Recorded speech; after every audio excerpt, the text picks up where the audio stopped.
Hello everyone, क्या हालचाल। तो आज हम लोग एनटीए का नीट का 12th पेपर सॉल्व करेंगे। इसके पहले हमने 11th पेपर ऑलरेडी सॉल्व किया है और उसकी वीडियो भी अपलोडेड है। तो अगर 11th के साथ कंपेयर करें तो 11th पेपर में काफी इजी क्वेश्चंस थे। 12th में कुछ क्वेश्चंस की डिफिकल्टी थोड़ी ज्यादा है। ऑलराइट, बट आप लोग क्या करें, हर क्वेश्चन के एक्सप्लेनेशन के पहले वीडियो पॉज कर रहे एंड देन उसको खुद से ट्राई करें एंड देन मेरा एक्सप्लेनेशन देखें। क्लियर? तो चलिए सॉल्व करते हैं फटाफट विदाउट वेस्टिंग मच टाइम। तो क्वेश्चन नंबर 1 क्या बोल रहा है? ओके, आप लोग ने सॉल्व कर लिया क्या? On what grounds can you say that scandium Z, जिसका है atomic number 21, is a transition element but zinc is not a transition element. देखो, स्कैंडियम का अगर हम इलेक्ट्रॉनिक कॉन्फ़िगरेशन लिखे तो आता है 3d1 4s2। 18 इलेक्ट्रॉन आर्गोन लेके गया, 2 इलेक्ट्रॉन 4s के और एक 3d का। बट अगर जिंक की बात करें, जिंक का इलेक्ट्रॉनिक कॉन्फ़िगरेशन क्या है? 3d10 4s2। तो इसमें कोई भी सारे जो भी है ऑर्बिटल्स सब के सब फिल हो चुके हैं, राइट? बट इसमें अनफिल्ड ऑर्बिटल्स अभी भी है। तो क्या बोल सकते हैं? Incompletely field 3d orbitals in scandium. Yes, this is our right answer. बल्कि जिंक में क्या आ जाता है? कंप्लीटली फिल्ड हो जाता है। So A is our right answer. आगे बढ़े। Question number 2, the catalyst used in the manufacture of polythene by Ziegler Natta catalyst method is. Okay, तो जो जिगलर-नाटा कैटलिस्ट है उसका कॉम्पोजिशन क्या है वो हमें बताना है। तो इट इज टाइटेनियम टेट्राक्लोराइड। बात तो बराबर है, ये भी टाइटेनियम टेट्राक्लोराइड है, ये भी बराबर है। आगे का देखते हैं।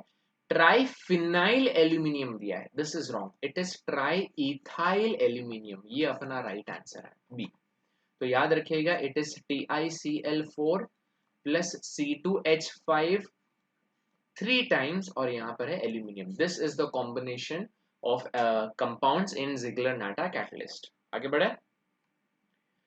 Carbon carbon bond distance in benzene is. Okay, benzene में आप देखते हो डबल बॉन्ड भी है, सिंगल बॉन्ड भी, और रेजोनेंस होता रहता है। तो मतलब कहीं ना कहीं सिंगल एंड डबल के बीच में उसका बॉन्ड लेंथ होगा। Longer than carbon carbon single bond नहीं, ये तो गलत है। Longer than a carbon carbon double bond, yes, double bond जो है उससे थोड़ा सा लंबा होगा क्योंकि उसमें सिंगल बॉन्ड कैरेक्टर भी है। यस, तो थर्ड का जो अपना आंसर है वो है B, right.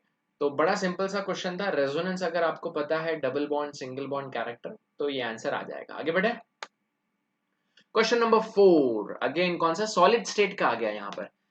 Number of atoms in 100 grams of FCC crystal with density and edge length दिया है 100 पिकोमीटर्स। ऑलराइट, देखिए डेंसिटी का फॉर्मूला क्या है? D इज इक्वल्स टू, मेरा सॉलिड स्टेट का अगर वीडियो देखा है तो उसमें कैसे बोला है मैंने? D इज इक्वल्स टू जाना जाना ए क्यूब। तो इसमें हमें Na ढूंढना है, कितने मॉलिक्यूल्स है। तो Na will be equal to Z into A divided by D into A cube. तो Z क्या है? FCC के लिए Z क्या होता है? 4 होता है। तो 4 इंटू मास कितना दिया है उन्होंने? 100 ग्राम्स ही दिया है, राइट। तो वही लेना पड़ेगा क्योंकि एटॉमिक मास एग्जैक्ट नहीं दिया है, तो 100 ग्राम ले लेता है। डिवाइडेड बाय डेंसिटी कितना दिया है? 10 ग्राम्स पर centimetre cube. Into edge length दिया है 100 पिकोमीटर, बट उसको सेंटीमीटर में लेना पड़ेगा। तो 100 इंटू पिको होता है 10⁻⁻12। तो ये हो जाएगा 10⁻⁻10। ये हो जाएगा आपका क्यूब। तो ये हो जाएगा 40 डिवाइडेड बाई 10⁻8 10⁻⁻24। तो ऊपर चला जाएगा तो 4 इंटू 10⁻25। तो फोर्थ का अपना यहाँ पर आंसर क्या आ रहा है? डी। सिंपल। तो Na हमें ढूंढना था, कितने नंबर ऑफ एटम्स है। आगे बढ़े। Question number 5। अब ये सॉलिड स्टेट का ही क्वेश्चन है। सॉलिड स्टेट में आपने देखा होगा डिफेक्ट्स में हम लोग स्टोइशियोमेट्रिक डिफेक्ट एंड नॉन स्टोइशियोमेट्रिक डिफेक्ट करते हैं, है ना।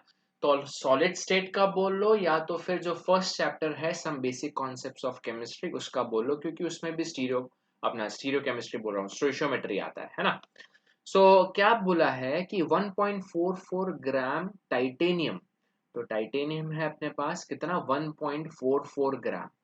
It reacts with excess of O2, है ना।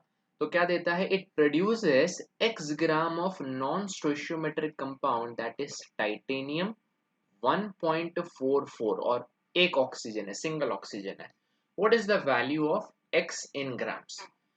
दिमाग में बैठा लो किस तरीके से नॉन स्टोइशियोमेट्रिक के क्वेश्चंस आएंगे तो उसको कैसे सॉल्व करना है, अप्रोच क्या है। हमेशा याद रखो, equivalent of titanium in reactant should be equal to equivalent of titanium in product, है ना।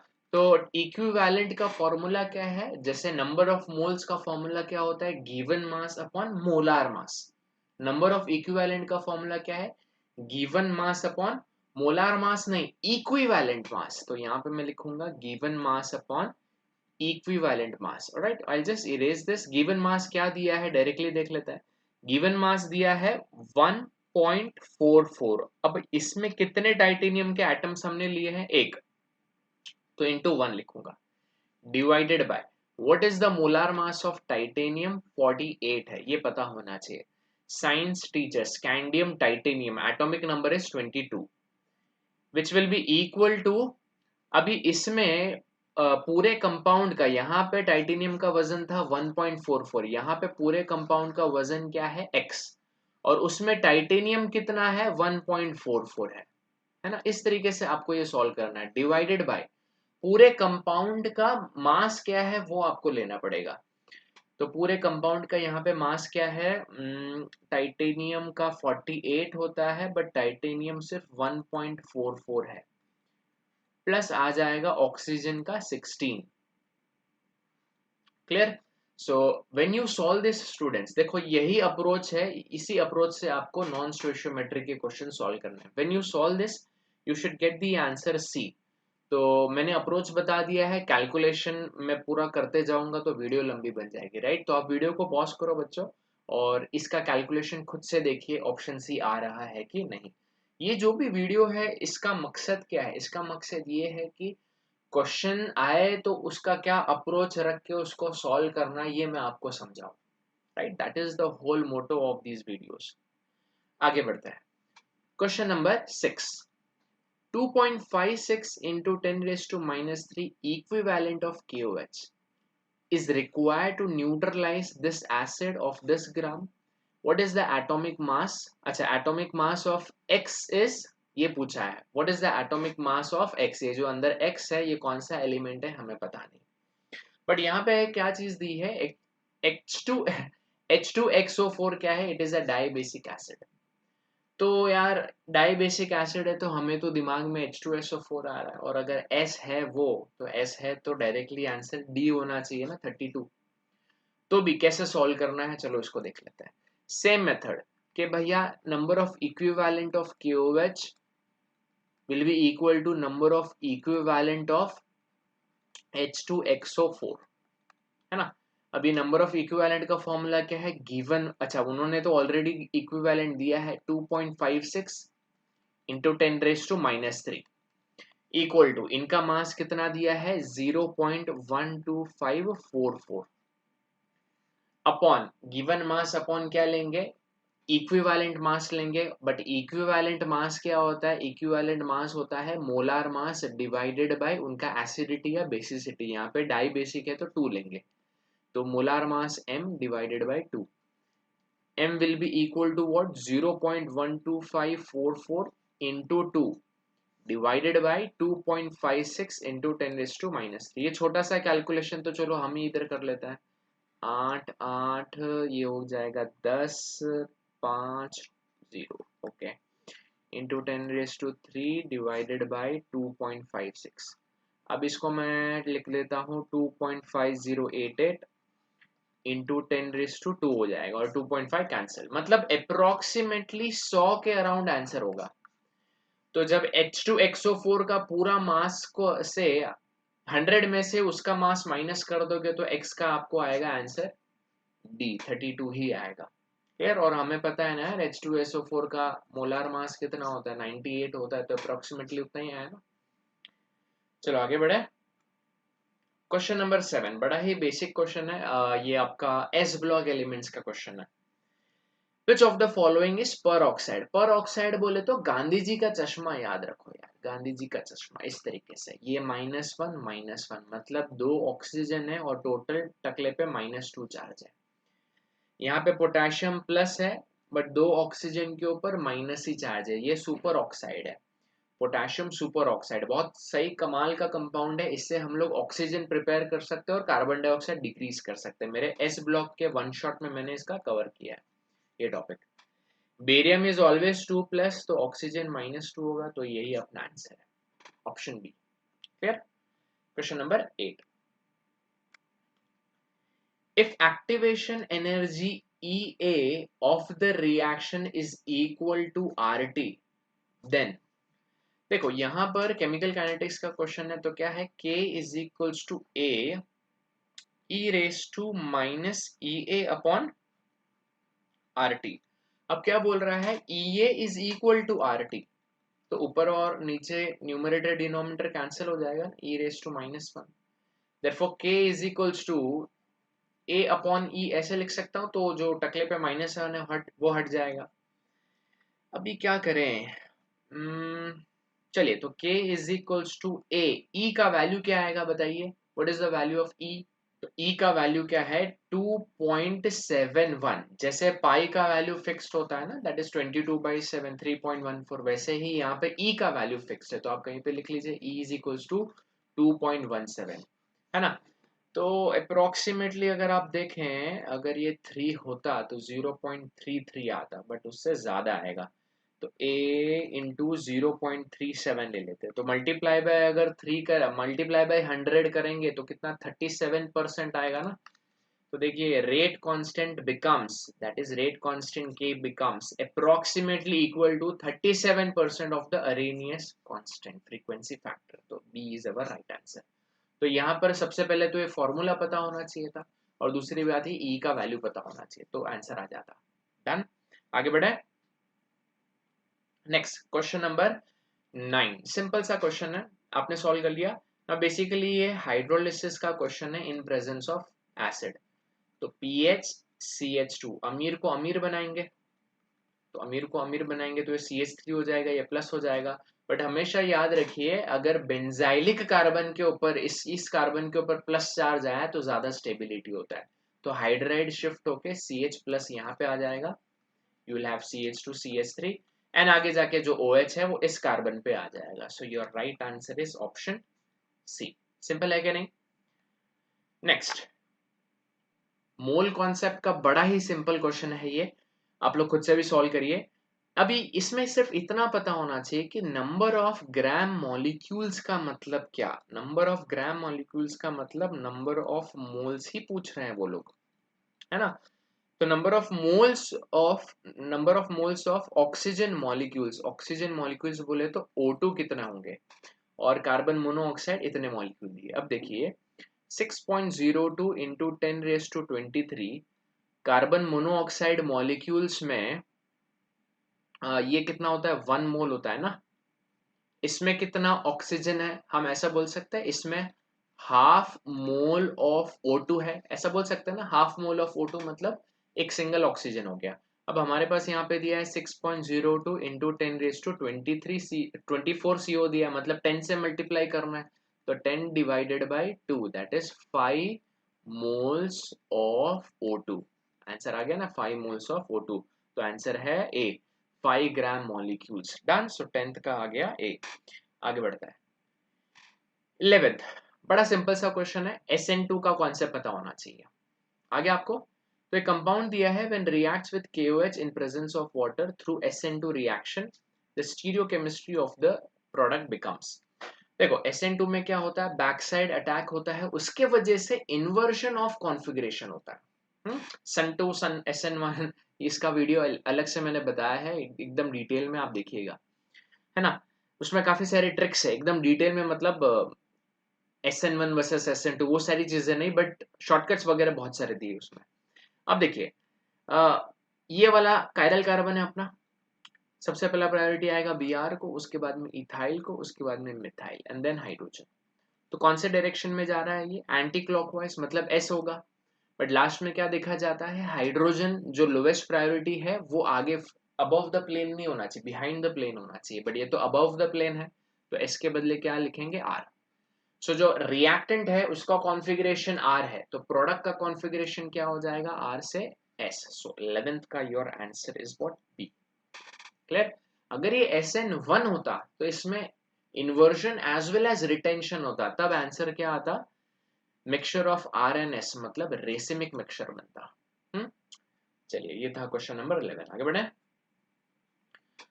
ओके, इलेक्ट्रोकेमिस्ट्री का क्वेश्चन आ गया है, calculate the amount of electricity required to deposit 0.9 gram aluminium by electrolysis।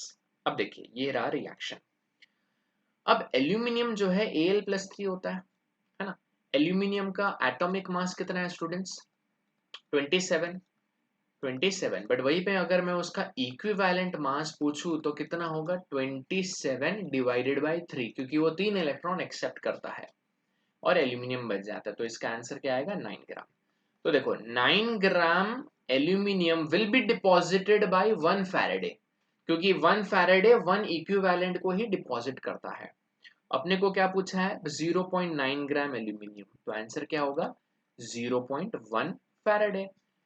0.1 Faraday कितना होता है, 9650, क्योंकि 1 फैराडे का वैल्यू है 96,500 कूलम्स।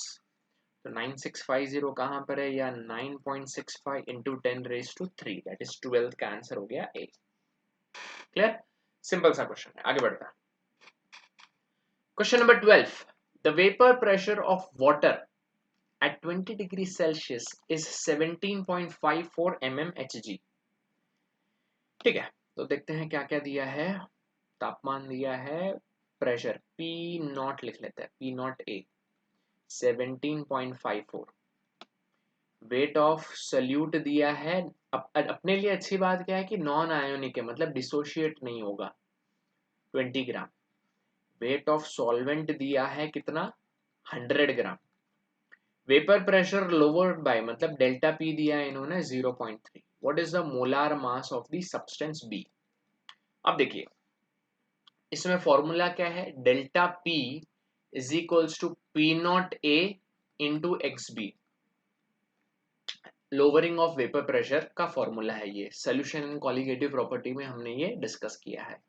तो delta P upon P not A, X B को हम लोग क्या बोलते हैं, number of moles of B divided by number of moles of A plus B ना, बट बी को इग्नोर कर देते हैं क्योंकि डाइल्यूट सोल्यूशन होता है ना। तो यहाँ पर आंसर क्या आएगा, अच्छा इसको ऐसे लिख लेते हैं, number of moles of B क्या हो, given mass of B upon molar mass of B given mass of A upon molar mass of A. तो ये दिया है 0.3 और प्योर प्रेशर दिया है 17.54। बी का गिवन मास है 20 ग्राम, मोलार मास हमें पता नहीं है, इसका गिवन मास है 100 और मोलार मास है 18। तो इस तरीके से आपको एमबी ढूंढना है स्टूडेंट्स, तो 13 का you will get option C. तो सॉल्व करिएगा, एमबी का मास निकालो खुद से, क्या फॉर्मूला अपनाना है वो तो मैंने बता दिया है ना, अपनाना है अपनाना नहीं, यूज करना है। नेक्स्ट आगे बढ़ते हैं, question number 14, a weak acid HX, K का वैल्यू दिया है, reaction with NaOH which is a strong base, salt बनाएगा NaX, 0.1 molar aqueous solution of NaX, percent hydrolysis. तो ये सॉल्ट हाइड्रोलिसिस का क्वेश्चन है, तो हमें क्या पूछा है, परसेंट ऑफ H क्या होगा वो पूछा है। तो सबसे पहले तो H का फॉर्मूला और KH का फॉर्मूला पता होना चाहिए। KH का कितना है याद करो, KH का फॉर्मूला क्या था, KW अपॉन डिनोमिनेटर में क्या लिखते थे, जो भी वीकर पार्ट होता था उसका K लिखते थे, वीकर पार्ट क्या है, एसिड, तो Ka। ये सारी चीजें आयोनिक इक्विलिब्रियम के वन शॉट में कवर किए। In short if you have forgotten, ये रहे सारे फॉर्मूलास, राइट। तो आप स्क्रीनशॉट भी ले सकते हैं इसका। तो देखिए हमारे पास क्या है, वीक एसिड और स्ट्रॉन्ग बेस का है ना, तो KH is equals to KW upon Ka। H क्या है, root of KH upon C, root of KH upon C is equals to root of KH के बदले क्या लिखे, KW upon Ka into C। तो इसी को मैं यहाँ पे नीचे लिखता हूँ, h is equals to root of K A का वैल्यू क्या दिया है 10⁻⁻⁵, नहीं के डब्ल्यू ढूंढना है ना, के डब्ल्यू तो हमें पता है 10⁻14 होता है, के कितना है 10⁻⁵ और सी दिया है 10⁻1, तो कितना हो जाएगा रे भैया, रूट ऑफ 10⁻8 हो जाएगा ना, बराबर है इज इक्वल्स टू 10⁻4। ओके ये तो h है ना, बट परसेंटेज पूछा है तो इंटू 100 कर देंगे तो क्या हो जाएगा 10⁻2 0.01, B is our answer. Simple था ना क्वेश्चन, आयोनिक इक्विलिब्रियम का क्वेश्चन था, सॉल्ट हाइड्रोलिसिस का। Question number 15। Alright, amazing question. So we have a benzene ring और यहां से एल्यूमिनियम क्लोराइड या Cl को निकाल देगा तो क्या बनेगा CH3 CH2 CH2 CH2 plus. अभी कार्बोकटायन जब भी बना तो रीअरेंजमेंट हो सकता है, रीअरेंज होके मैक्स टू मैक्स ये वाले कार्बन पे प्लस आएगा ना, मैक्सिमम स्टेबिलिटी। तो आपका जो कंपाउंड है CH3 रीअरेंज होने के बाद कुछ इस तरीके से दिखना चाहिए। ऐसा कोई कंपाउंड आपको दिख रहा है कि यहाँ पे CH2 है, यहाँ पे C है, मतलब रीअरेंज होके कोई भी कंपाउंड आपको यहाँ पे दिखाई नहीं दे रहा है, so answer would be none of the above. बात समझ में आ रही है? क्योंकि रीअरेंज होने के बाद ये 2 डिग्री कार्बन आएगा, ऐसा तो कोई ऑप्शन में दिया ही नहीं है ना, क्योंकि यहाँ पे मेजर प्रोडक्ट पूछा है इन्होंने, मेजर तो ये वाला होगा ना, ये ऑप्शन में ही नहीं दिया। Done. So we have question number 16, IUPAC name of ether, एक जगह पे है इथाइल C2H5, आइसोब्यूटाइल क्या होगा CH2CH, और इसमें दो ब्रांचिंग है, दोनों ब्रांचिंग सेम है। अब क्या करना पड़ेगा, जो बड़ा वाला ग्रुप है उसमें नंबरिंग करेंगे 1 2 3।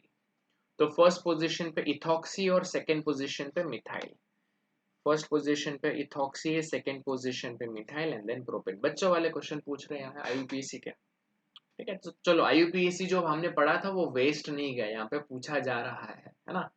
सो ये था question number 16। Next question, question number 17। अच्छा प्यारा सा क्वेश्चन है क्वांटम नंबर्स का। क्या बोल रहा है, which of the following set of quantum numbers could represent the last electron added to complete the electronic configuration of ground state of bromine। अभी ब्रोमीन का पूरा इलेक्ट्रॉनिक कॉन्फ़िगरेशन क्या होगा, देखो फ्लोरीन का पता है आपको 1s2 2s2 2p5, फ्लोरीन के लास्ट में 2p5 है, तो क्लोरीन के लास्ट में क्या होगा 3p5, ब्रोमीन के लास्ट में क्या होगा 4p5। तो हमें प्रिंसिपल शेल पता चल गया और सब शेल पी भी पता चल गया। और क्या पूछा है, एन प्रिंसिपल शेल ढूंढना है, एल का वैल्यू ढूंढना है। अभी प्रिंसिपल शेल क्या है 4, तो सी तो पिक्चर से ही निकल गया। अभी पी के लिए एल का वैल्यू क्या होगा, अगर एस ऑर्बिटल है तो एल इज इक्वल्स टू 0 होता है, पी है तो एल इज इक्वल्स टू क्या होता है 1 होता है। तो कौन सा ऑप्शन सही लग रहा है यहाँ पे, या तो बी हो सकता है या तो डी हो सकता है। अब मैग्नेटिक क्वांटम नंबर का जो वैल्यू है वो क्या हो सकता है, मैक्स टू मैक्स +1 वैल्यू हो सकता है ना, डी में क्या दिया है 2 वैल्यू दिया है, ये हो सकता है क्या वैल्यू, नहीं हो सकता है ना, 1 हो सकता है। राइट, कहाँ पे गया, ऊपर वाला, नीचे वाला नहीं, ये वाला। सो यहाँ पर आंसर क्या आएगा students, B and not D. तो 17 का अपना आंसर हो गया बी। सिंपल। क्वांटम नंबर का पूरा वीडियो अपने चैनल पे है ना, आप जाके देख सकते हैं। क्वेश्चन नंबर 18, एकदम प्यारा सा क्वेश्चन है थर्मोडायनामिक्स का। Enthalpy of the reaction at 27 degrees Celsius 15 kilojoules. The reaction is feasible if entropy is। देखो फिजिबिलिटी आई मतलब delta G should be negative. Formula क्या है, delta G is equals to delta H minus T delta S. Delta H का value क्या दिया है 15 kilo joules ना, 1 2 3 15,000, minus T का है 300। अब एस का वैल्यू जो है आप 50 डालिए यहाँ पे, जब आप 50 डालोगे तो क्या हो जाएगा 15,000 माइनस 15,000, आंसर क्या आ जाएगा 0 आ जाएगा। बट डेल्टा जी 0 तो इक्विलिब्रियम पे होता है ना, हमें स्पॉन्टेनियस रिएक्शन के लिए डेल्टा जी नेगेटिव चाहिए, मतलब अगर ये वाला पार्ट नेगेटिव हुआ तो ये दाल गलेगी ना। तो यहाँ पे 50 से ये वैल्यू हायर होना चाहिए, तो आंसर क्या है ग्रेटर देन 50 जूल्स पर मोल पर केल्विन। डन। सो 18 का आंसर हो गया सी। आगे बढ़े। Now this is a very simple question of chemical equilibrium, आप ट्राई करिए खुद से। क्या बोलती है पब्लिक? पब्लिक बोलती है कि भैया equilibrium constant for the reaction this and this, alright, ये है value Kc for the given reaction is. अब देखो ऊपर वाले और नीचे वाले रिएक्शन में क्या किया है, उल्टा कर दिया पूरा रिएक्शन, उल्टा किया है और as well as divided by 2 किया है। तो Kc डैश क्या होगा, उल्टा किया है तो उसका रेसिप्रोकल होगा, डिवाइडेड बाय 2 किया है मतलब इसका रूट लेना पड़ेगा। बात समझ में? अगर मल्टीप्लाई बाय 2 करता तो स्क्वायर लेते थे। Got it? तो is equals to 1 by root of 4 into 10 raise to minus 4, 1 by 2 into 10 raised to minus 2 which is equals to 100 divided by 2 and that is 50. So answer क्या है इसका? B।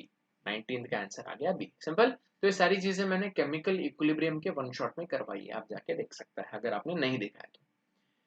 Next is question number 20। Which of the following is correct? Correct पूछा है। अभी tinstone is magnetic in nature, wolframite is नहीं non magnetic नहीं है, wolframite, yes wolframite is FeWO4 and it is magnetic in nature. ये कहां पर आता है? आइसोलेशन मेटलर्जी चैप्टर में आता है। जो मैग्नेटिक सेपरेशन करते हैं ना, उसमें मैग्नेटिक सेपरेशन में वोल्फ्रामाइट का ही एग्जांपल लेते हैं, FeWO4। Done. Alright, question number 21। Osmotic pressure of solution containing 34.2 gram of cane sugar. आपने देखा होगा तो नीट के फर्स्ट पेपर में भी 11th पेपर में, तीनों में हमने अगर देखा लास्ट के जितने भी वीडियो नीट के अपलोड किए उसमें ऑस्मोटिक प्रेशर के ऊपर क्वेश्चन काफी पूछे जा रहे हैं। चलो देखते हैं। अब इसमें सोल्यूशन एंड कॉलिगेटिव प्रॉपर्टी का वेपर प्रेशर का भी क्वेश्चन पूछ लिया, तो एक ही पेपर में दो दो चैप्टर के क्वेश्चंस आ गए, एक ही चैप्टर के दो क्वेश्चंस आ गए, एक तो वेपर प्रेशर के आ गया और एक ऑस्मोटिक प्रेशर का आ गया, जो कि ऐसा नहीं होना चाहिए था बट खैर आ गया है। WB is equals to 34.2 gram, molar mass भी दिया है, ठीक है। अभी सुक्रोज एक ऐसा बंदा है जो ना डिसोशिएट होता है ना एसोसिएट होता है, तो अपनी जिंदगी के लिए आराम है, क्योंकि नहीं तो फिर वैंट ऑफ फैक्टर डालना पड़ेगा। तो pi V is equals to NRT, pi is equals to number of moles का फॉर्मूला क्या है, given mass upon molar mass. चलो मास ऐसा दिया है कि भैया कैंसिल हो जाएगा, आर का वैल्यू लेना पड़ेगा 0.082, तापमान कितना है भैया 20, बोले तो 270 80 93 केल्विन, डिवाइडेड बाय क्या करेंगे, वॉल्यूम कितना दिया है 1 लीटर। चलो वॉल्यूम तो टेंशन नहीं है, तो ये कितना आ जाएगा, अगर आप 21 को सॉल्व करोगे तो आपका आंसर आएगा A। क्लियर? सिंपल सा फॉर्मूला डालना था यार, और कुछ भी नहीं है। डन। नेक्स्ट क्वेश्चन की तरफ बढ़ते हैं, क्वेश्चन नंबर 22।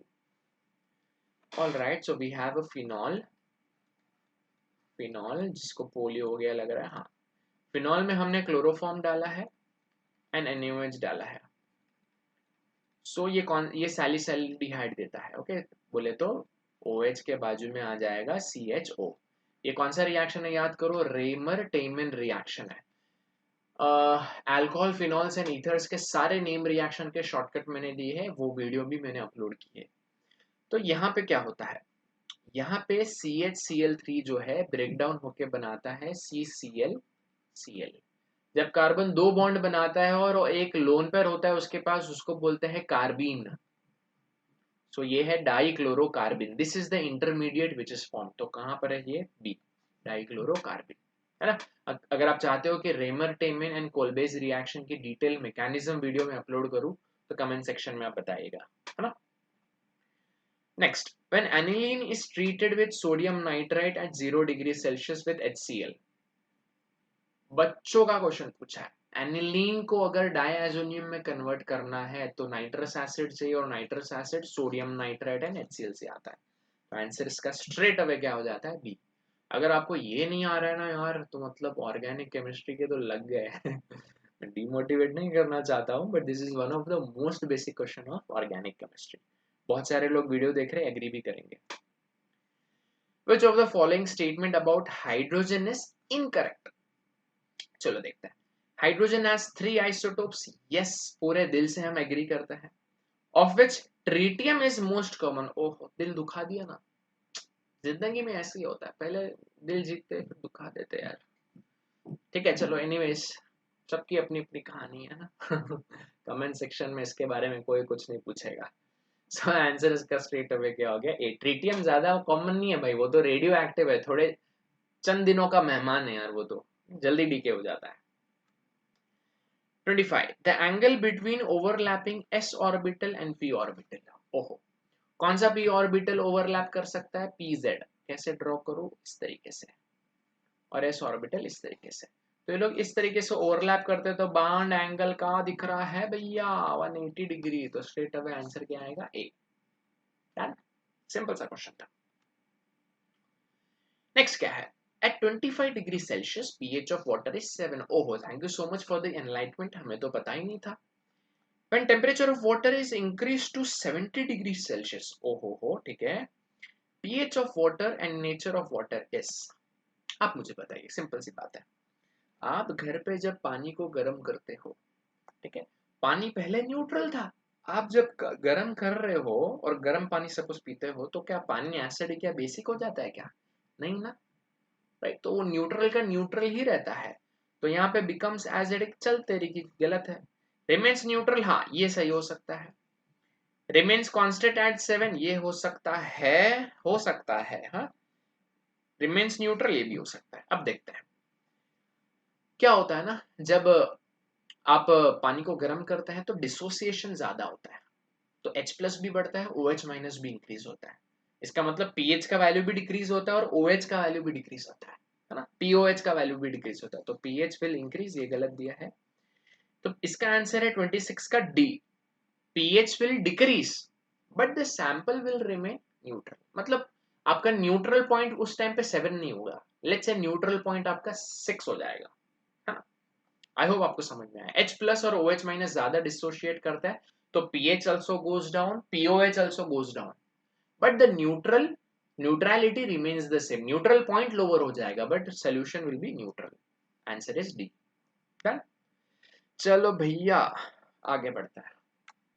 क्वेश्चन नंबर 27 बच्चों का क्वेश्चन वापस से पूछ लिया है, चलो देखते हैं। An ether is more volatile than alcohol, this is due to, अरे यार क्या है, डाइपोलर कैरेक्टर, कुछ भी मत बोलो, अल्कोहल हैज रेजोन, कुछ भी यार, इंटरमोलिक्यूलर हाइड्रोजन बॉन्ड, अरे ईथर में कहां से हाइड्रोजन बॉन्डिंग आ गया, yes D is our answer. Intermolecular hydrogen bonding between alcohol, alcohols के मॉलिक्यूल में बहुत अच्छा रिश्ता होता है, उनकी दोस्ती बड़ी अच्छी है ना। इसीलिए दो दोस्त जब भी दोस्ती बढ़ाते हैं तो क्या पीते हैं, ओके अभी आपको समझ गया, समझदार को इशारा ही काफी है। बहुत गंदा लॉजिक मारा मैंने। अभी कुछ सोच ही नहीं रहा था, यही सोच रहा था। चलो क्वेश्चन नंबर 28, ओहो मेरा favourite chapter. The drug used post operative analysis, surgery के बाद एकदम सीवियर पेन होता है ना, तो सीवियर एनालिसिस देना पड़ेगा, नार्कोटिक देना पड़ेगा, तो नार्कोटिक कहाँ दिखाई दे रहा है आपको, ऑप्शन डी, है ना। सिंपल सा क्वेश्चन है। आगे, higher order that is greater than 3, मतलब ऑर्डर ग्रेटर देन 3 मतलब लेट्स से ए है, बी है, सी है, लेट्स से डी है, ऑर्डर 4 ले लिया। रिएक्शन इन सब के ऊपर डिपेंड करता है, ऐसा रेयरली एग्जिस्ट करता है। सर ऐसा क्यों, अभी आप ही सोचो ना, एक कमरे में 4 लोग हैं लेट्स से, है ना, अभी उनको अपने आप में इंटरैक्ट कर, सॉरी इशारों पे मत जाओ, अपने आप में इंटरैक्शन करना है। तो एक टाइम पे तो 2 ही जन इंटरैक्ट करेंगे ना, अब 4 लोग हैं, कंफ्यूज मैं किसके साथ करूं इंटरैक्ट, क्या है, राइट गलत ना, बायोलॉजी नहीं पढ़ रहे फिलहाल, only chemistry, I am talking about the molecules, है ना। तो वैसे ही 4 मॉलिक्यूल्स आप डाल दो अलग अलग, तो कंफ्यूज हो जाएंगे कैसे कोलाइड करें, मतलब जो कोलिजन होगा वो अच्छे से नहीं हो पाएगा, है ना। तो क्या बोलता है यहाँ पे, लो प्रोबेबिलिटी ऑफ साइमल्टेनियस कोलिजन, तो आंसर इज बी, है ना, बहुत लेस प्रोबेबिलिटी हो जाएगी कि सब मॉलिक्यूल्स एक साथ कोलाइड करें। 30, ये अच्छा क्वेश्चन लगा मुझे, अच्छा क्वेश्चन लगा। Among the following the most stable complexes, तो इसमें हम क्या करेंगे, ऑक्सीडेशन नंबर निकालेंगे। इसमें Fe का ऑक्सीडेशन नंबर कितना है, +3, इसमें भी +3, ये ऑक्सैलेट है, इसमें -2 होता है, 6 -3, हाँ इसमें भी +3, इसमें भी +3, सब +3 है, तो यहाँ पे हम फंस जाएंगे।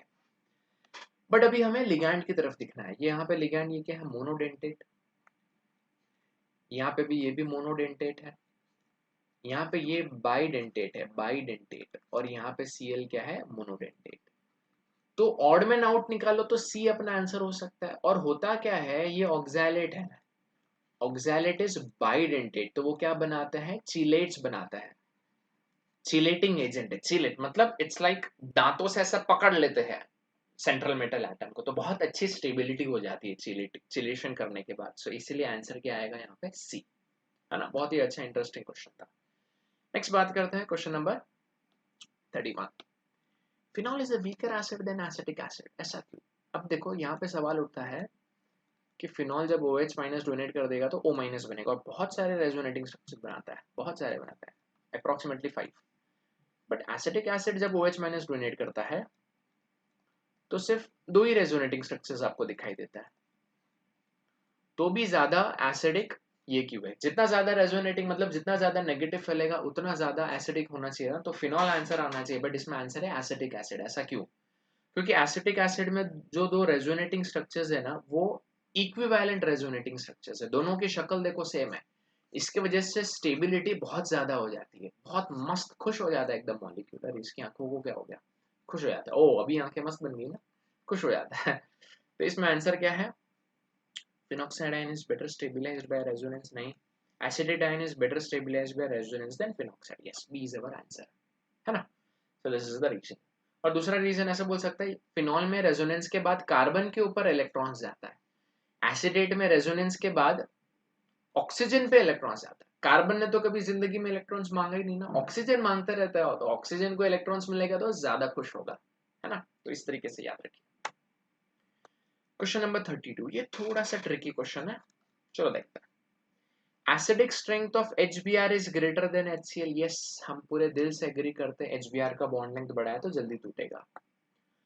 But reverse is true for reducing property, नहीं नहीं, reverse is, why reverse is true, this is only true, तो ये स्टेटमेंट गलत दिया है। HBr जल्दी टूटेगा तो जल्दी H प्लस देगा।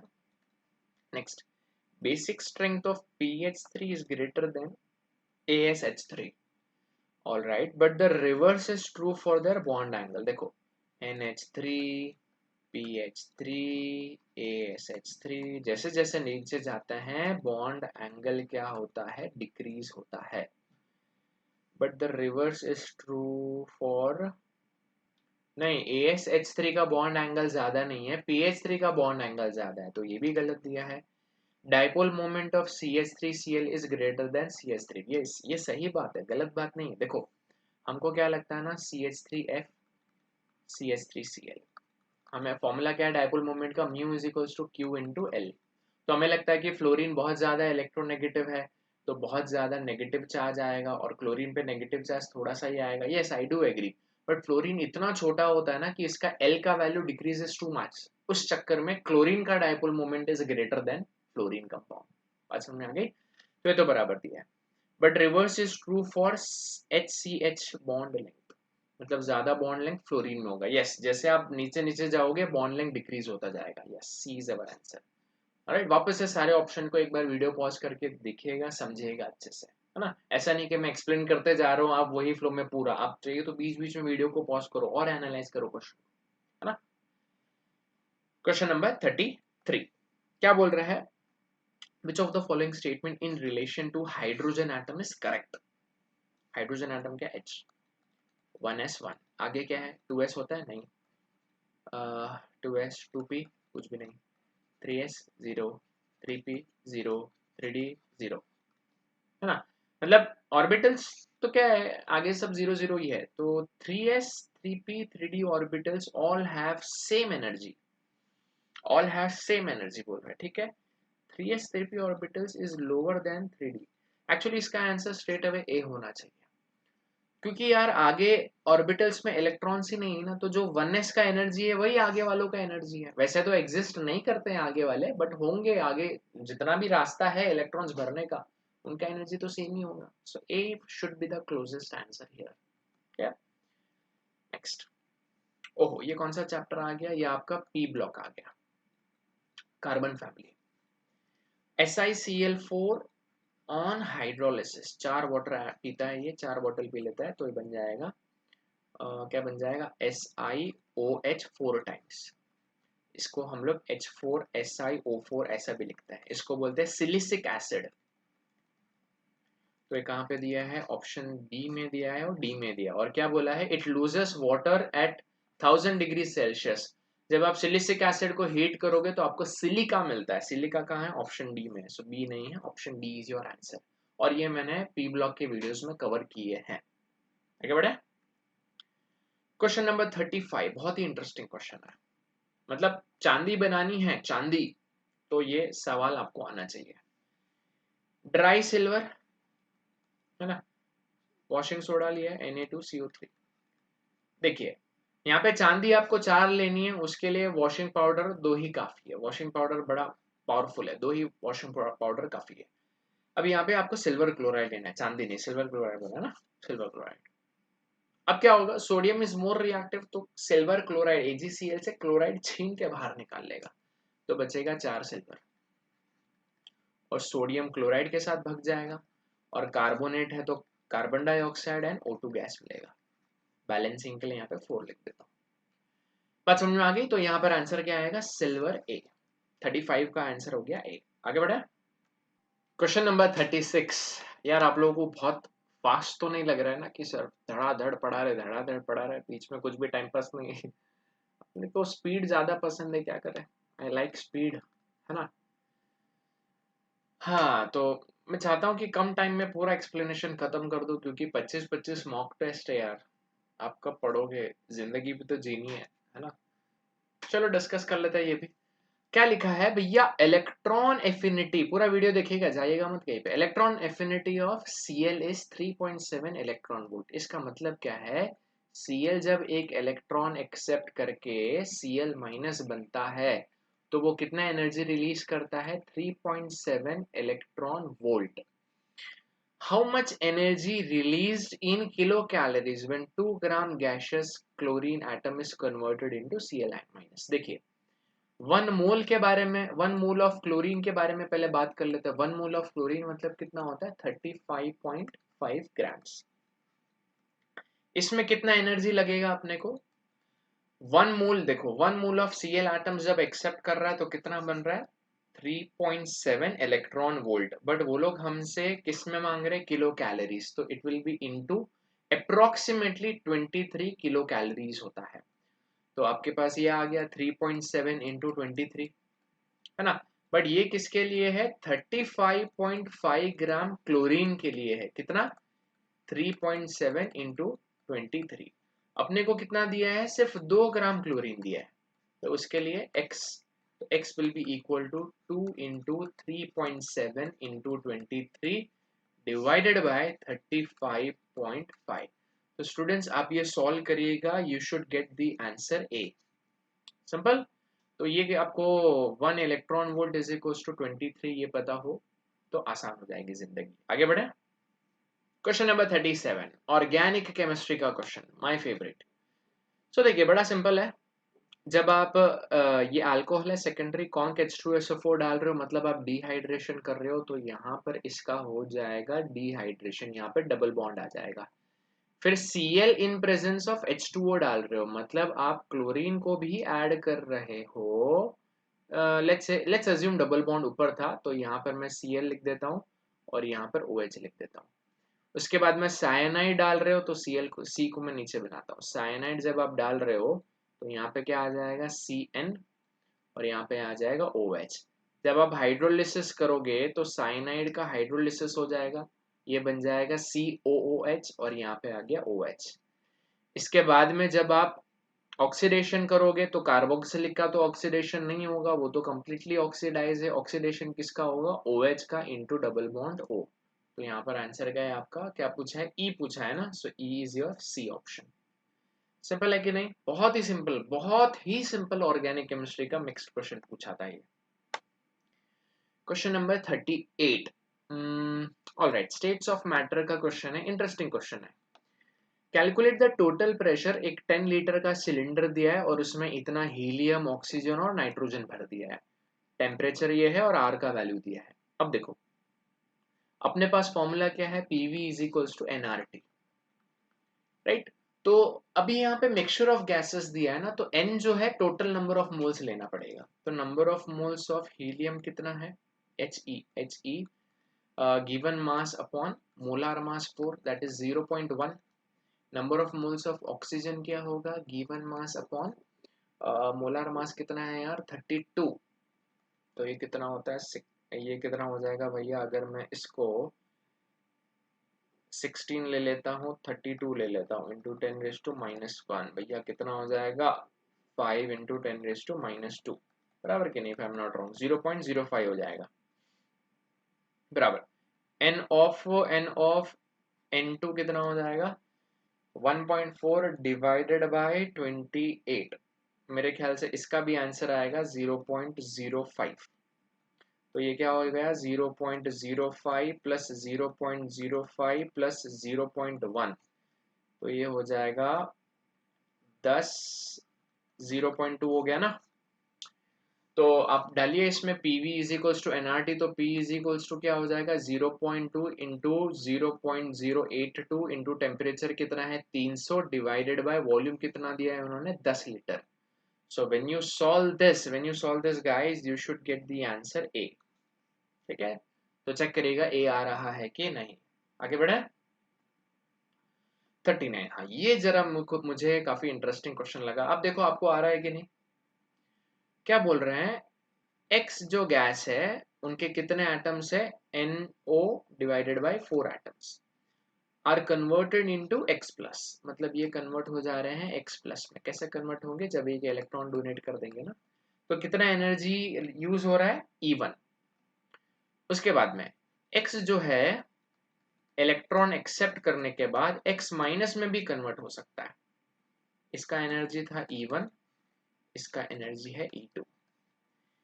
Hence ionization potential and electron affinity, यहाँ पर ionization potential के बारे में बात होगा क्योंकि इलेक्ट्रॉन निकाल रहे हैं हम लोग, और यहाँ पर इलेक्ट्रॉन एफिनिटी के बारे में बात होगा क्योंकि इलेक्ट्रॉन एक्सेप्ट हो रहा है। अब देखो बड़ा सिंपल है, एकदम सिंपल है। कितने एटम्स दिए, NO/4, तो उसके लिए कितना आयोनाइजेशन एनर्जी लगेगा, लेट्स से I लगेगा, which is equal to E1 जो उन्होंने हमें दिया है।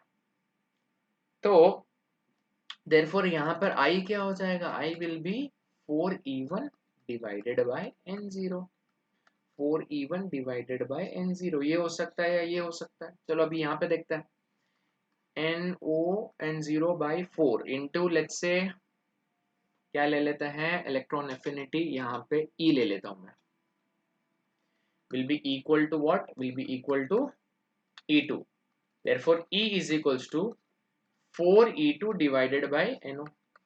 तो option B is right, A नहीं है। 39 का क्या आ रहा है, B। डन, आगे बढ़े। Which of the following process of metallurgy with their corresponding ore for which they are used? Froth flotation किसके लिए होता है, सल्फाइड ओर्स के लिए होता है। तो फर्स्ट का स्ट्रेट अवे आंसर क्या हो गया, बी। फर्स्ट का बी तो यार एक ही में दिया है ना। ये बहुत ही रेयर होता है हाँ नीट और जेई के पेपर में कि वन, अभी जैसे यहाँ पे वन भी एक ही ऑप्शन में है, बट कई कई बार है ना वन भी एक और ऑप्शन में तो होता ही होता है, बट इस केस में एक ही में आ गया तो अपनी जिंदगी आसान हो गई।